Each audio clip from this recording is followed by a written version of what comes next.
nagmumurmur din ako. Sabi ko, pag magmumurmur ako dito, hindi ako mapupunod, hindi ako maaalis dito sa... Listen to me.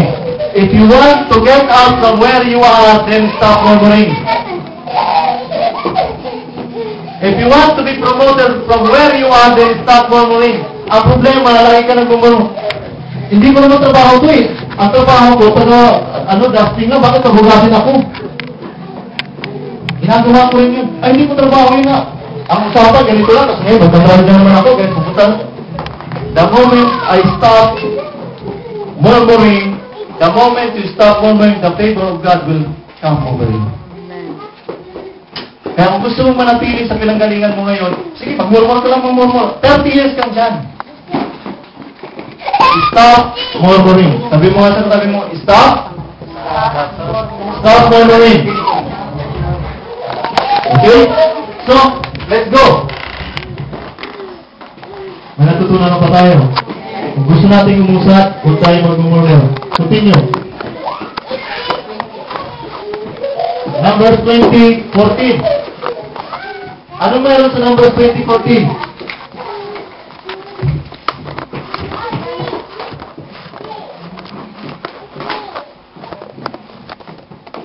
Moses sent messenger from Kadesh to king of Edom, saying, "This is what your father Israel says.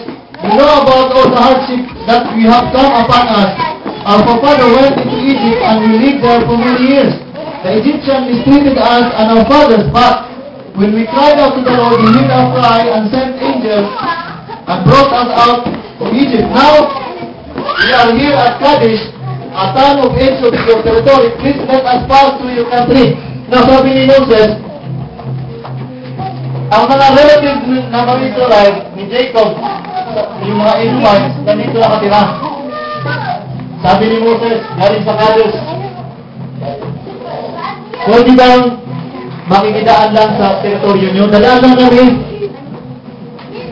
Sabi mga Edomites, no, hindi pwede. So what happened? Instead of going to this place, they go through this area para makapunta sa Amon.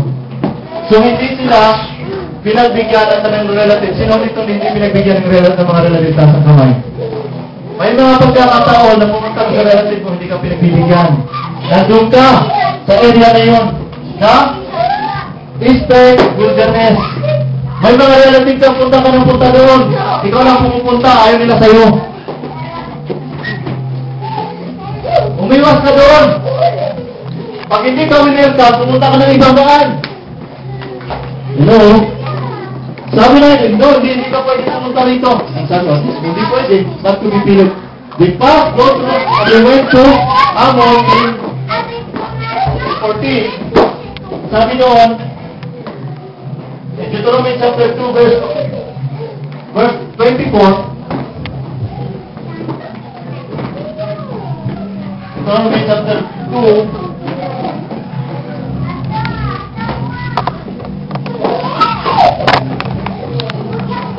"Set out now and cross the Arnon Gorge. See, I have given it to your hand, Sihon, an Amorite, king of Heshbon, and his country. Begin to take possession of it and engage him in battle." Hello? Sabi niya rito, okay, hindi ka pinagbigyan dito. Pumunta ka rin sa Amon. Lahat ng madadaanan mo doon, sa'yo yun. Lahat na pupuntahan mo doon, talo mo yun. Kapag may direction ang word sa pupuntahan mo, kahit ano kung pumilit ka lang ibarak region, you will destroy that place. Kaya sabi ng Lord sa Moses dito, mayroon na akong go signal sa'yo. Pumunta ka na sa Amon, you will defeat them all.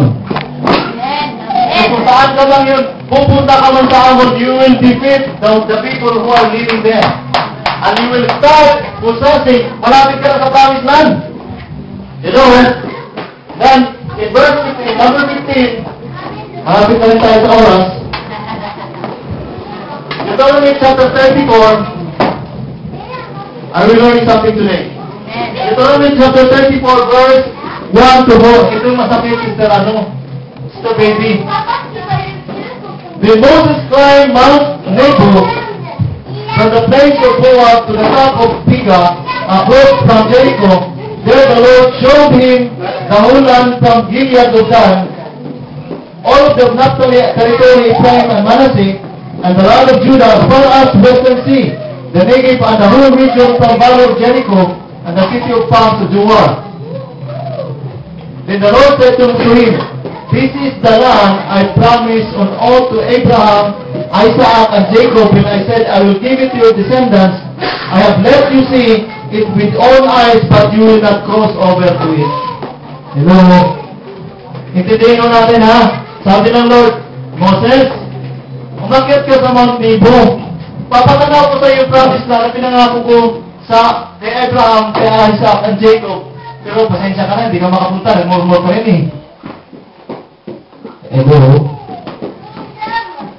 Pinaakyat ng Panginoon si Moses sa Mount Nebo para matanaw niya lang yung promise land, pero mamamatay ka na dito. You will die here. God bless. God bless. So from here, he said, you will see the promised land, but you will not be able to come out of makarating doon. Sino gusto makarating sa promised land? Huwag niyong hayaan, paakyatin lang kayo sa bundok at tanawin lang at doon ka lang tumirik doon. Why? What was the reason why Moses was not able to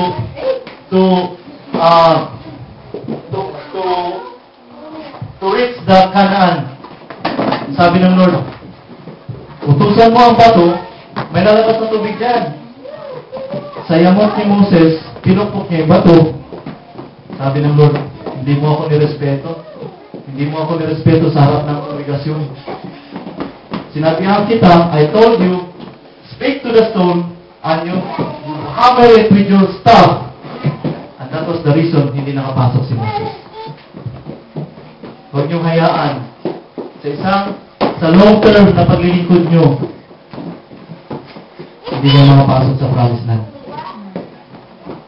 And one of it is murmuring and disobedience. When you disobey the instruction of the Lord, it's time for us to repent. Lord, nakapag-disobey man ako, it's time for me to repent and obey you, the instruction.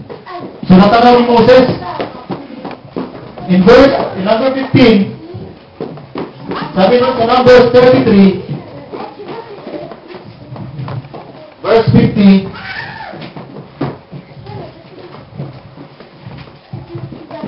Numbers 33, verse 50 to 56,